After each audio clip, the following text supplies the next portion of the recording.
총선 예비후보 등록이 하루 앞으로 다가왔지만 선거구 획정조차 안 돼 있습니다. 조정 대상인 도내 5개 선거구에서는 혼란이 불가피합니다. 국민들이 써야 할 면세율을 농협 직원들이 빼돌렸다는 정황이 드러났습니다. 주유소 관리인은 물론 농협의 고위직까지 가담했습니다. 전주 도심 하천에 편의시설이 지나치게 많습니다. 불과 200m 거리에 계단이 잇따라 만들어지는 등 예산 낭비 지적이 일고 있습니다. 여러분 안녕하십니까? 전북권 뉴스입니다. 안철수 의원의 탈당 사태에 내년 총선 예비 후보들도 속이 탑니다. 내일부터 당장 등록인데 선거구조차 획정되지 않은 탓입니다. 도내 5군데 선거구가 같은 처지입니다. 유불리만을 따지는 정치권의 행태에 총선 일정까지 혼란이 불가피하게 됐습니다. 이창익 기자가 보도합니다. 내년 총선 입지자들은 자신들이 뛰어야 할 선거구조차 정해지지 않은 상황에서 예비후보 등록을 해야 할 처지에 놓였습니다. 예비후보 등록 시작일이자 국회 정치개혁특위 활동 최종 시한을 앞두고 있지만 여야의 협상은 사실상 중단된 상태입니다. 이는 의원 정수 300석을 유지한 채 지역구만 7곳을 늘리자는 새누리당과 연동형 비례대표제를 도입하자는 새정치연합의 의견이 평행선을 긋고 있기 때문입니다. 현재 여야의 입장차를 확인하는 것보다는 큰 폭으로 양보해서 합의를 해야 된다. 선거구 조정에 영향을 받는 곳은 도내에서는 전주와 익산, 군산을 제외한 나머지 5개 선거구입니다. 도내 선거구의 절반이 이에 해당되는데 선거구 획정이 이달 말일까지 확정되지 않으면 문제는 더욱 심각해집니다. 금년 말까지 선거구 획정이 확정되지 않을 경우 예비 후보자는 등록이 무효가 되어 선거운동을 할 수가 없습니다. 조정이 이뤄질 선거구 입지자들 역시 답답하기는 마찬가지입니다. 확정이 안 되기 때문에 가지도 못하고 또 이렇게 언론에서 계속 보도가 나오기 때문에 안 갈 수도 없고. 국회의장은 특단의 조치로 소관 상임위인 안전행정위가 선거구 조정을 마무리하는 방안을 검토하는 등 유례없는 비상사태에 입지자들의 고민이 깊어가고 있습니다. MBC 뉴스 이창익입니다. 새정치민주연합 유성엽 도당위원장은 어제 지역구인 정읍 시민들의 뜻을 확인하는 대로 결론을 낼 것이라며 탈당을 언급해 이르면 내일 전남 도당위원장인 황주홍 의원과 동반 탈당 가능성이 제기되고 있습니다. 도내에서는 유 의원 외에도 2~3명의 추가 탈당 가능성이 있지만 실행 여부는 공천에 반영할 의원 평가가 마무리되는 연말 이후에 구체화할 전망입니다. 전라북도의회 의원 24명은 오늘 안철수 의원 탈당과 관련한 기자회견을 열어 총선을 앞둔 중대 기로에서 당내 자중 질환은 도민들에게 실망만 가중시킬 뿐이라며 단결과 화합을 촉구했습니다.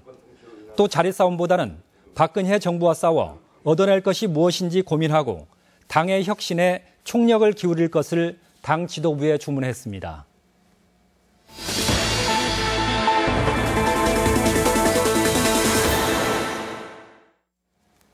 전주 시내 하천 둔치에 진입로 등이 중복 설치되면서 예산 낭비 논란까지 일고 있습니다. 전주시는 민원을 반영한 결과라는데 정작 주민들조차 지나치다고 반박합니다. 강동엽 기자가 심층 취재했습니다. 전주 삼천입니다. 하천으로 내려가는 나무 계단이 새로 만들어지고 있습니다. 그런데 이 계단 좌우에 이미 이동 통로가 설치되어 있습니다.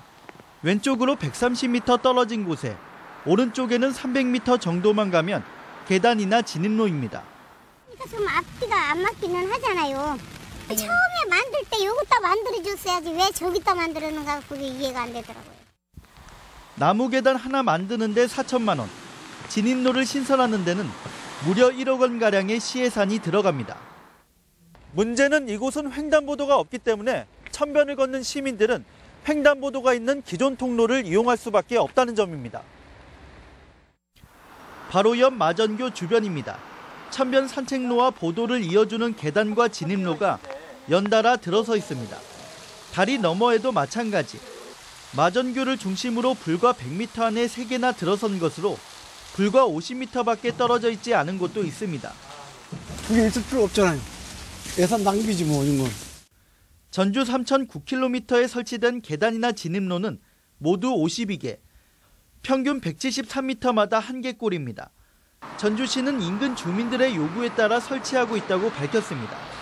하천을 이용하는 그 접근로의 필요성을 요구하는 민원이 있으면 저희가 그 현장 여건을 고려해서 필요 지점에는. 하지만 취재 현장에서 만난 시민들은 전주시의 이 같은 계단 설치가 지나치다고 비판했습니다.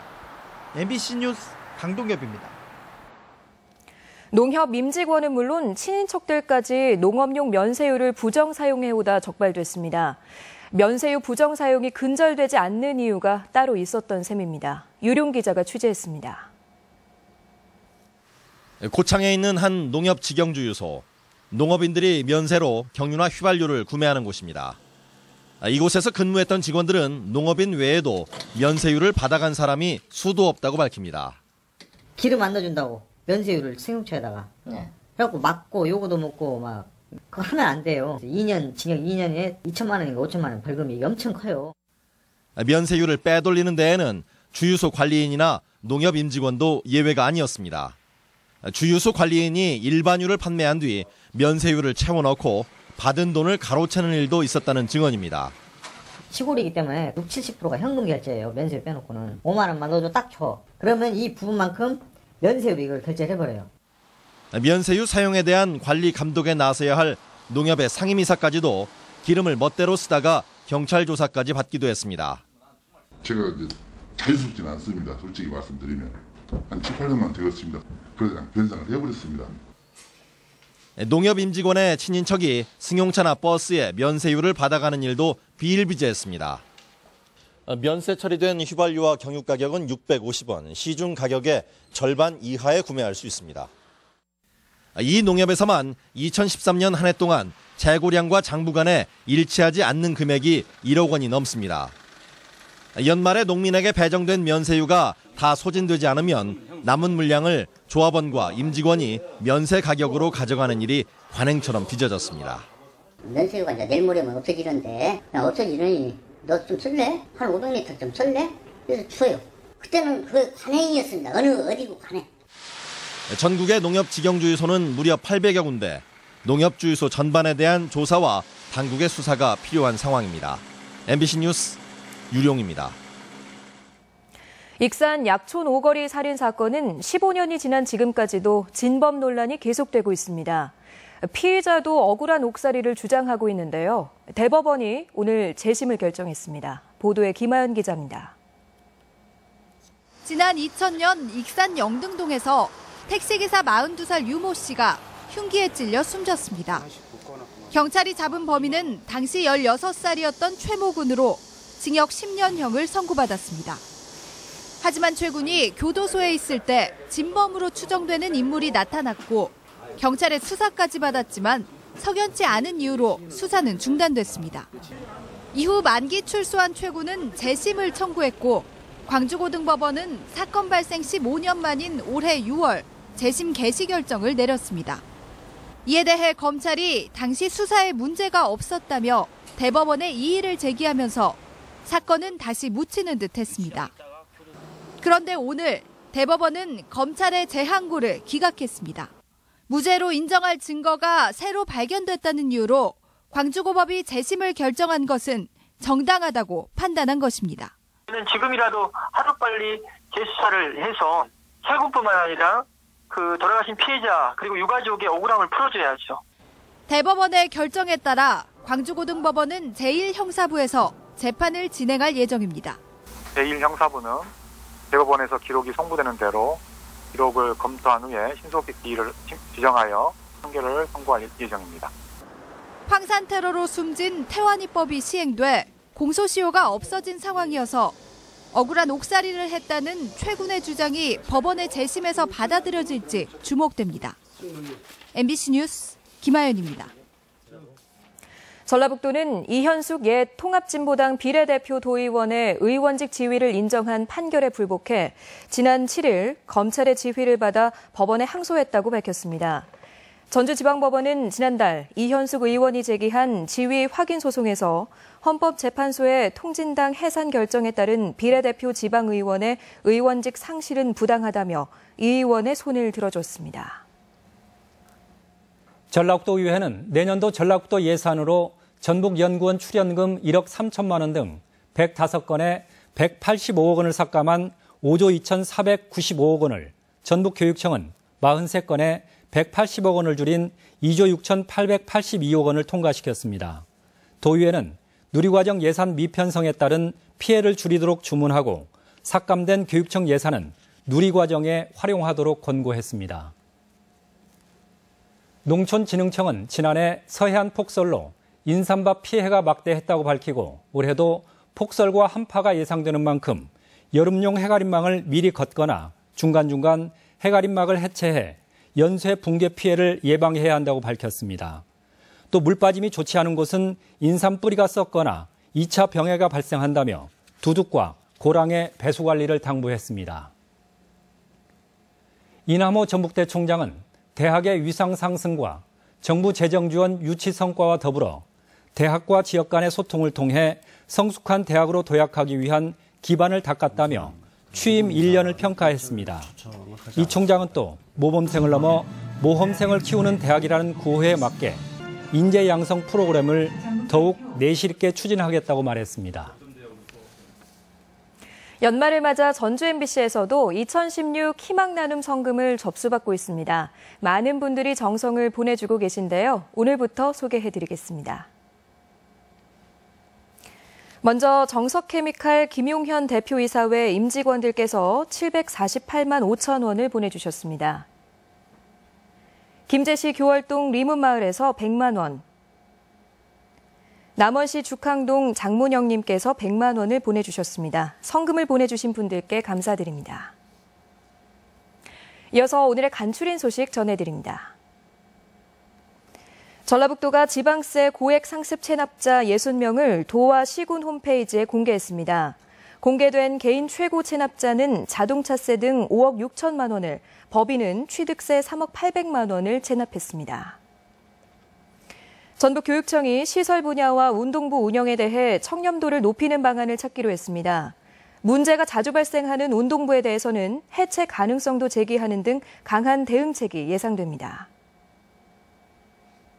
전북지방변호사회 회원 100여 명이 전주지법 법관 31명에 대해 평가한 결과 약간 상승한 평균 80.193점을 기록했습니다. 평가는 공정성과 품위, 직무 능력 등 10개 항목으로 진행됐습니다. 농촌진흥청은 중국 북경의 중국농업과학원에 공동실험실을 개설했습니다. 공동실험실에서는 기후변화와 식품안전, 통일 대비 농업연구 등 양국의 관심 분야와 국제 현안에 대해 공동 연구합니다. 군산시 보건소 조사 결과 군산 지역 초등학생 15,000여 명 가운데 15%가량이 비만 상태였습니다. 이는 지난해보다 0.8% 증가한 것이며 남학생 비율이 여학생보다 높았습니다. 남원시 산내면 원천마을이 농림축산부가 선정한 겨울을 느끼기 좋은 농촌체험마을에 선정됐습니다. 원천마을은 지리산 노고단 등 주변의 관광자원이 풍부하고 겨울 체험 프로그램이 다채롭게 운영됩니다. 전주지검 남원지청은 뇌물수수 혐의로 구속 기소된 순창군 비서실장 47살 공모 씨에 대해 징역 8년에 벌금 3억 원, 추징금 1억 3천만 원을 구형했습니다. 공 씨는 지난해 9월 태양광 업체 대표에게 사업 허가를 내주겠다며 1억 원을 요구해 5천만 원을 받은 혐의로 기소됐습니다. 공 씨는 또 지난 2013년 사무관 승진을 대가로 순창군 6급 공무원에게 3천만 원을 요구한 혐의도 받고 있습니다. 전주지방법원은 특가법상 횡령, 상습 도박 혐의로 기소된 도내 모 중소기업 대표 46살 A씨에게 징역 4년을 선고했습니다. 전북권 소식이었습니다.